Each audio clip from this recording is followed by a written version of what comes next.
The journey to get here today has not been easy. From the outside, it might look easy, but it's been a crazy roller coaster.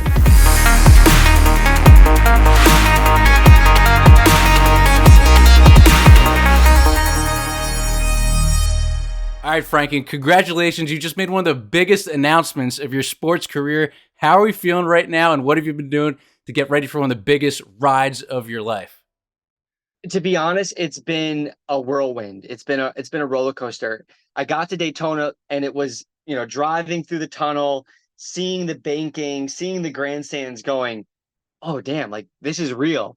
But even I walked through the pit lane during Cup qualifying and everybody was coming up to me like, congratulations, so excited for you in Xfinity. And I'm like, oh man, I'm an Xfinity driver. Like it's a pretty amazing feeling. I honestly can say it almost doesn't feel real yet when I see the entry list. I see the people who I'm racing against. A lot of people, like, I've watched race for years, like before I knew I was could be their competitor. Like, so it's a pretty wild feeling, but hoping for the best. And I'm just thrilled that it's happening. We weren't sure if it was going to happen. You know what I mean? There was so many ups and downs throughout the off season because there's so much more that goes into being a race car driver than just showing up and driving a race car. You know what I mean? The behind the scenes, the business aspect that I think is the hardest part, the most time consuming part.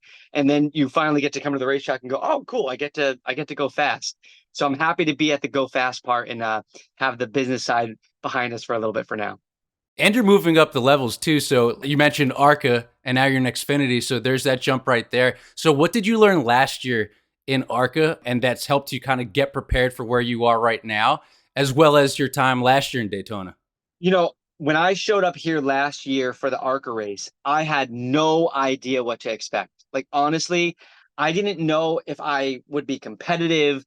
I didn't know how comfortable I would be in the stock car because I never really raced a stock car before. And it was here at Daytona on this day last year. The Thursday was the first official practice session for ARCA. And I was fastest of the 40 cars. And it was right then when we went, oh, wait, not only can I do this, we can make something out of this, right? So the race went really well. We had a late contact, but I learned so much. It's so much more intense than you could ever imagine. You know, I watch on TV and you go, oh yeah, it just looks like they're just cruising. I mean, even going in a straight line down the back straight when you're in a draft of a bunch of cars is the hardest thing you've ever done.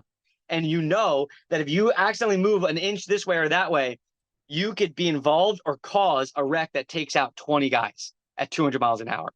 So there's a lot of pressure for sure. Obviously, jumping up to Xfinity is a completely different level.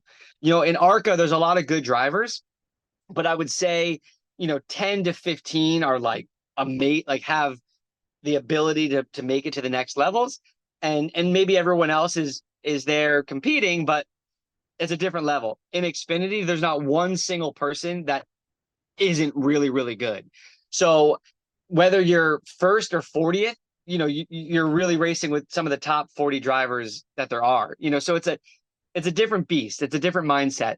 I go through times where I feel like maybe, not to say I don't belong, right? But you doubt yourself at times, right? I'm the new guy. Even in the sport in general, everybody has kind of gone through the typical ladders to become an Xfinity racer. I have 20 oval races under my belt, so I think I'm short by about 1,000 to my nearest competitor. So I know I have a lot to learn. I'm eager to learn, and I'm doing everything I can to be as prepared as possible. But until I get out there, I can't deny that I do have a little bit of self-doubt until I'm in the race car. I know once I put my helmet on and close the visor and start going, I go, oh yeah, this is where I'm supposed to be. I belong here, but just got to get on the track. That's one of the best traits to have in anything that you're trying to get better in life. And for you, if you're watching this, you could see Frankie's excitement. If you're listening to it, you could hear his excitement as well, just through his voice. So where did this love and passion come for racing for you? To be honest, I remember being 5 or 6 years old, and I always would get up on Sunday mornings and turn on racing, whether it be Formula One, NASCAR, IndyCar. I didn't even know what I was watching. I just knew I loved cars and loved racing. But obviously, like, how do you go from being just like a fan of racing to becoming a race car driver? I didn't grow up with a family that was involved in racing at all. My family didn't even watch racing, just me. So I got to do the pro celebrity race in Long Beach in 2004. And that was honestly one of the most incredible experiences. They send you out, they train you for a few weeks, and then you actually do a race on the Long Beach Grand Prix circuit. I ended up winning that. And that feeling of crossing the finish line first, hands down, the best feeling I've ever had in my entire life. Like, I've never experienced anything like it. So now, what is it, 20 years later, I'm still chasing that feeling. I think that's what people, you get addicted to the competition. Um, One thing about racing that I love is it's not subjective, right? As an actor, I could put in all the work and the time into a role and do what I believe is my best work ever, and somebody see it and go, meh, it was okay, right? It's someone's opinion. As a race car driver, it's in black and white.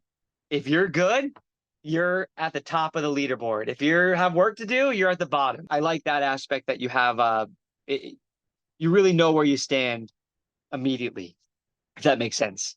So that was in 2004, and between 2000 and 2006 was Malcolm in the Middle. So you were still acting. That was one of your like greatest time spans as an actor. So you found this love to do something, and then while you were beginning to hop in the race car, you had stepped away at a time. You blew out your back. You got your hand injured. You even went and started a band at one point. King's Foil, shout out to them. Yep. But Yeah. what brought you back into it? Because like you said, it's been 20 years since you began this journey.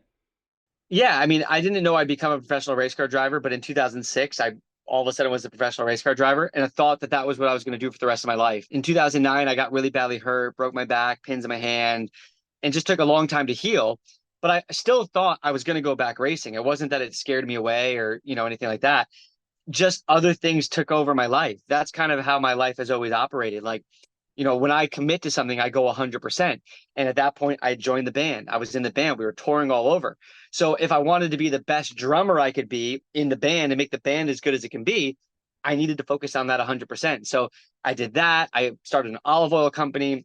Life just kind of kept taking over. That took me away from the racing. And I'd been away from it for so long that I felt like, oh, maybe it's too late now. Maybe that ship has sailed. And it was actually my son, the day he was born, I was holding him in the hospital, and I was just thinking about the fact that, like, I can't believe I'm a dad, but who is my son going to grow up thinking that his dad is, or what he was, or what he did? And even though I was fortunate to get to accomplish a lot of things over the years, everything I had done was in my past. And I didn't want to just be like, oh, daddy used to do this, daddy used to do that. I wanted him to see me reaching for a goal, working really hard, reaching for a dream, and making that a reality. And so I said, hey, the one thing I really feel like I have unfinished business is racing. And I said, let's go NASCAR racing, even though it was completely different from what I have done. And I kind of threw myself off the deep end. And so far it's been going okay. It's been going well. So that's what kind of got me back in, actually. I think a lot of people, when they have a kid, they slow down, they do the opposite. They go, oh, I'm not going to do any of the dangerous stuff. I don't think of it as a dangerous job. I know it is, but, like, you try not to think of that. But it was more the fact that I wanted my family to be proud of the effort that I was putting in. And I don't know, or let's just call it, maybe it was a midlife crisis. I was like, I don't know what to do anymore. I'm going to go race. The I don't know. dad power took over. Exactly. I also had a crazy dad bod, and I Yeah. realized I need to get back in shape. So let's go racing. So I have motivation to get in the gym. Hey, and the hair looks good too. I noticed it. Yeah, yeah. Thanks to Hair Club. Got to shout them out for sure. I actually went to Hair Club this morning to be fresh for the race. Amazing. All right, so you mentioned dangerous in any sort of sport, especially a contact sport or high speed sport like racing.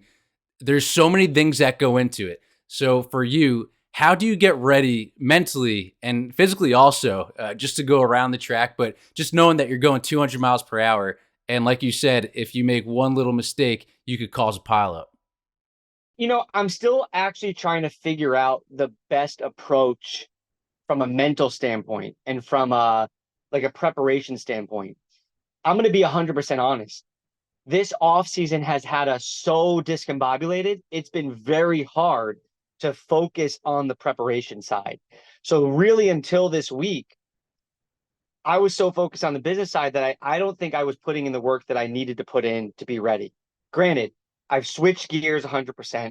And I'm now that I'm here, I'm just focused on what I need to do for the race. So watching video, watching, talking to the crew chief, asking questions with my spotter, doing anything I can. Like I have notes here for uh my RPMs for in the pit lane for pit speed, like just getting everything in my head to where the only thing I'm thinking about is performing on the racetrack. Now, I think preparation is a huge aspect of being a good race car driver. A lot of it is that mental, just being in the right mental mind frame. If you have confidence and you believe in yourself, as cheesy as that sounds, like, oh, believe in it.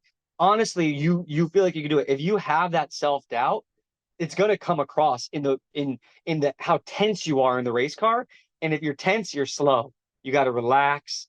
You got to just let it happen and breathe. And so, I'm trying to figure that out, to be honest. This is a whole different level. If I was doing ARCA again, I would know exactly where I kind of stood and would have an expectation I could set for myself. With being Xfinity, I don't even know what to think. Obviously, I'm going to try my best. Obviously, I believe that I belong here, but I also not only have to prove it to everybody, I need to prove it to myself. And that will only happen with me being in the race car. So I think practice will be key. We're probably going to get to do 10, 15 laps, maybe. That's it. And then you go in for qualifying and then the race. So preparation, I do spend a lot of time on my simulator. I have a racing simulator at home, and that has been an amazing tool. I have a sim seats rig, and it's so realistic. Obviously not the lateral load, but the things that cross my mind when I'm doing races on iRacing are exactly things I feel in the race car. So if I have an issue or if I spin or something happens or the front starts going away, I have to think about the things the same way I would if I was actually driving the car. So that's been a tremendous tool. And then obviously being a Ford performance driver, I get to go to their simulator and they have this insane, it's a huge room. And I get in a car and it actually goes in the air and it moves. And when I hit the brakes, it like sucks on the seat belts to make it feel like you're braking. And yeah, Cole Custer, who was last year's Xfinity champion, he came in last week to help me, just to give me notes, just to kind of give me just advice and stuff like that. So having people like that has been huge for me, and the relationship with Ford has been so beneficial for that. But other than that, I'm in the gym all the time. Like people don't think that race car drivers have to be in good shape. I always say this. I wear this Whoop heart rate monitor, and when I'm in the race car from the green flag until it finishes, and maybe even 30 minutes after, my heart rate never drops below 170 or 180 beats per minute. And some of the races are 3 hours long, right? You're also in a 160-degree car, just baking, sweating, working, that's like sprinting uphill for 3 hours. You couldn't, like, so people think like, oh, you're just driving. It's not like you're just driving. There's so much that goes into it. So I spend a lot of time in the gym. I want to even be spending more time in the gym because it's crucial to performance. As soon as you start getting tired, mentally and physically, that's when you make mistakes. That's when you mess up that 1 inch, and that inch could make the difference of finishing the race and not. So just trying to be as prepared as possible mentally, physically, and that's what I'm trying to do as best I can. It's exactly like what the motivational speaker John Gordon says: clarity equals confidence equals courage. So that's pretty much exactly what you're doing every time you go on the racetrack. And you said 3 hours, so it's like you're keeping this focus for 3 hours. You got to be strong physically and mentally. So once you do cross that finish line, what are you doing after that? Are you just like, nobody talk to me? Are you going out partying? Are you just like No, I've still had in the zone? races Like, where, what do you do to wind down? yeah, I've had races where I finish and I physically cannot get out of the car. Like I cannot move. I can't even get the seatbelts off because my arms are just so dead. I'm just so exhausted and hot. And but usually what I find interesting is you think you'd be exhausted. Like I burned 4,000 calories during the race, whatever it is. You think it'd be exhausted, but your adrenaline's kind of pumping after the race, way more than it is during the race, to where I can't sleep that night. Like you're replaying everything that happened in the race, and your brain's going at a million miles an hour. I'm not a partier. I know some people, love to, they get done with the race and then the party starts. I'm more of love to go home and go to bed. Yeah. Get out of there as quick as possible type of person. But no, I mean, it's a weird feeling. Like I said, people always go, "Oh, you're a race car driver. It must be so fun." The last thought that comes to my mind when I'm racing is fun, right? You're so focused and you're just trying to be better than the guy in front of you. You're trying to be faster and not make any mistakes. And you know that the whole team is counting on you, right? So you're not out there like, woo, yeah, woo, I'm going 200. No, you're going, how do I go 201? How do I go faster to get by the guy in front of me? And it's after the race where you finally get to have some of those memories of things that happened in the race where you go, whoa, that was crazy. That could have been, oh, that was so cool. That pass or whatever might have happened. That's when you get to kind of relive it and realize like, wow, that was a pretty cool thing I got to do there. But Doran, no, you're not thinking you're not along for the ride. You're controlling it. You know what I mean? You're basically just the robot making it go fast. You know what I mean? So that's how you have to think about it. Would you even be tempted after a race to heat up NBA Live 94 or too tired for that also? I would. I That was my game forever on Super Nintendo. That was my Hey, the jam. Clippers are looking pretty good this year too, man. They might make a pretty good run. What do you think? You know what's so funny? Basketball my whole life was all I cared about. I went to every Clipper game for 10, 15 years. Whenever I lived in LA, I had every piece of Clippers merchandise sold from 1997 until probably 2015. I haven't watched a basketball game in 3 years. I Wow. honestly, my focus has become so much the racing, and then obviously my son and my family when I'm home.